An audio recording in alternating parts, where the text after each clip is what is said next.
നമ്മൾ ആ ഒരു വണ്ടിയിൽ കയറിയത് കൊണ്ട് നമ്മളുടെ ബ്രാൻഡ് അല്ലെങ്കിൽ നമ്മളുടെ പേര് അങ്ങോട്ട് ഔന്നിത്യത്തിലേക്ക് പോകുന്നു എന്നും എനിക്ക് അങ്ങനത്തെ ധാരണകളൊന്നുമില്ല. സ്ഫടികം എന്റെ കുട്ടിക്കാലമല്ലേ, എന്നെ പഠിപ്പിച്ചിരുന്ന സാറുമാരല്ലേ, എന്നെ ഞാൻ വളർന്ന എൻ്റെ ഗൃഹാന്തരീക്ഷമല്ലേ, എൻ്റെ അപ്പനല്ലേ.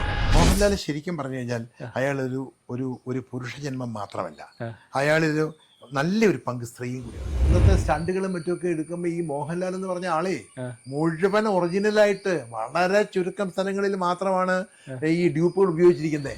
ഞാൻ നിങ്ങൾ എനിക്ക് കല്യാണങ്ങൾക്കൊക്കെ പോകാൻ പേടിയാണ്. പല കല്യാണങ്ങൾ ഏത് കല്യാണങ്ങൾ പോയി എല്ലാവരും 100 പേരെങ്കിലും ചോദിക്കും, പത്ര സാർ പടമില്ലേ, ഇതെന്താ പടം ചെയ്യാം. അതെനിക്ക് പലപ്പോഴും പിന്നീട് അങ്ങോട്ട് വലിയ പ്രശ്നമാകാറുമുണ്ട്. ഏത് സിനിമ ഞാൻ ഈ ജോണറൊക്കെ മാറ്റി ചെയ്യുമ്പോൾ സ്ഫടികം പോലെ ആയില്ല, സ്ഫടികം പോലെ എങ്ങനെ ആവുക, വേടൻ വലിയ വിഷയമാണല്ലോ. അയാൾ അങ്ങനെയാണ് ഇങ്ങനെയാണ്, അയാൾ നല്ലതാണ് മറ്റേതാണ് പറഞ്ഞാണെന്നും പറഞ്ഞ് ഇങ്ങനെ ഒരു സ്ഥലത്തൂടെ വിമർശനം ഇങ്ങനെ